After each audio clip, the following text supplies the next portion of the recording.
طالب زاهیدوف یکی از اشتراکچی صدمه رادیاسیونی نیروگاه برق اتمی چرنوبیل می باشد. نقل می کند که ترکش سنه 26 اپریل سال 1986 در اوکراین شهر چرنوبیل رخ داده بود. آخر ماه می همان سال طالب زاهیدوف برابر یک گروه جوانان ولایتی سوخت به چرنوبیل سفربر شده بود. آن وقت قهرمانی گزارش ما همگی 21 سال داشت. میگوید چند روز در یکی از قسم‌های نظامی ادای وظیفه کرد. بعداً آنها را برای برطرف کردن عاقبت‌های صدمه نیروگاه برقی اتمی چرنوبیل فرستادند که در آنجا بیش از یک ماه خدمت کرده است و روزهای مدهش‌ترین این صدمه را خوب در خاطر دارد.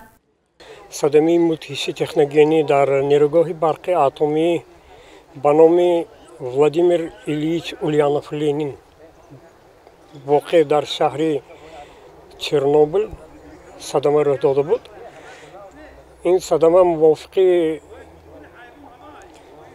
پژوهش عالمان صدمه مدهش‌ترین تکنوگرافی که به اهل بشر تأثیر خاص رسانده است به حساب گرفته می شود. از جمهوری تاجیکستان برای برطرف نمودن این صدمه مدهش از سال 1986 تا سال 1990 5500 نفر سفربر شدند و 1500 سربازانی که در همان وقت در صف ارتشی اتحادیه شوروی خدمت میکردند سفربر شدند. جمع 6500 نفر رفتند.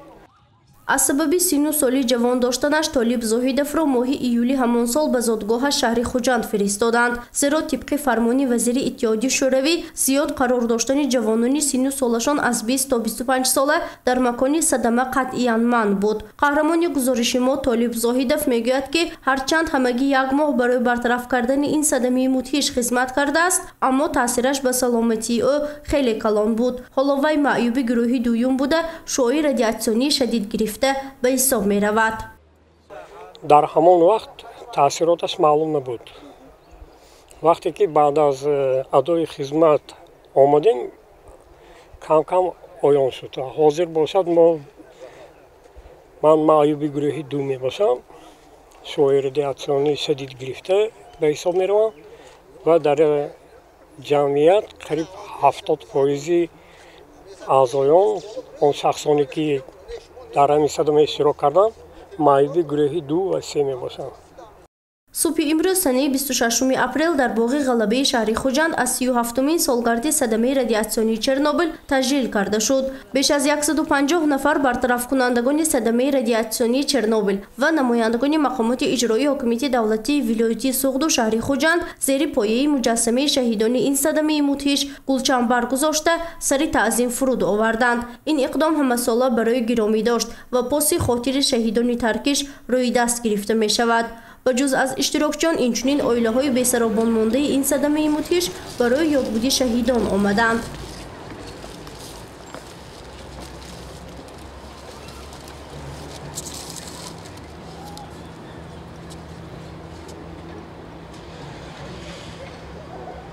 در این روز به سهم اشتراکچیان صدمه رادیاسیونی چرنوبیل تبریکات رئیس ولایت سوغد رجبای احمدزاده نیز رسانیده شد. نماینده از مقامات اجرایی حکومت دولتی ولایت تاجبای سلطانی سخنرانی نموده از کارنمایی آنها دایر به برطرف کردن این صدمه نقل کرد. بنا به اطلاع وی برای برطرف کردن صدمه رادیاسیونی چرنوبیل از ولایت سوغد بیش از 1000 نفر به اوکراین سفربر شدند. صدمه در بلوک 4 نیروگاه برق اتمی چرنوبیل رخ داده، برطرف کردن آن نزدیک 4 سال دوام کرده است.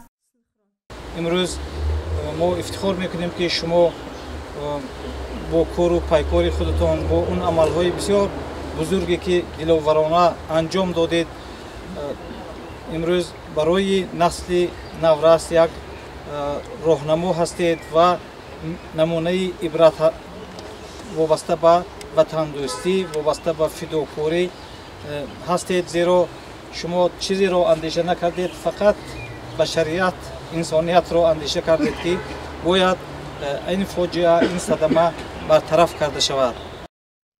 ҳоло аз шумораи умумии беш аз 1000 нафар иштирокчиёни садамаи радиатсионии Чернобил дар вилояти Суғд ҳамагӣ 400 нафар дар қайди ҳаёт мебошанд. Ҳамчунин дар пайи ин садама беш аз 100 оилаи шаҳру навоҳии вилоят бесаробон монданд. Барои ин оилаҳо ҳамасола аз тарафи ташкилоти ҷамъиятии иттифоқи Чернобил дар вилояти Суғд имтиёзҳо дода мешавад.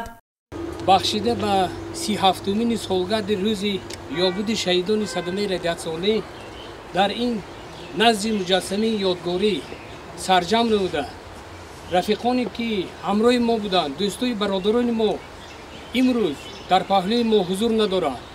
рӯи арвоҳи онҳо шод бошад ва мо чернобилчиён ҳеҷ вақт ҳеҷ гоҳ фаромӯш нахоҳем кард. барои пост доштани хотирии некии онҳо 1 дақиқа хомӯшӣ гуфта эълон мекунем.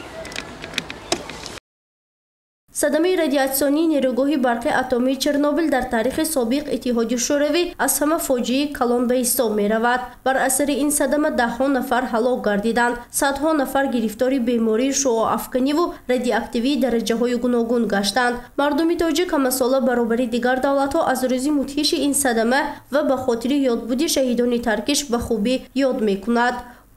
гузориши Фарзона Шамсиева, Наимҷон Аюбов барои барномаи Тилотии Хабар.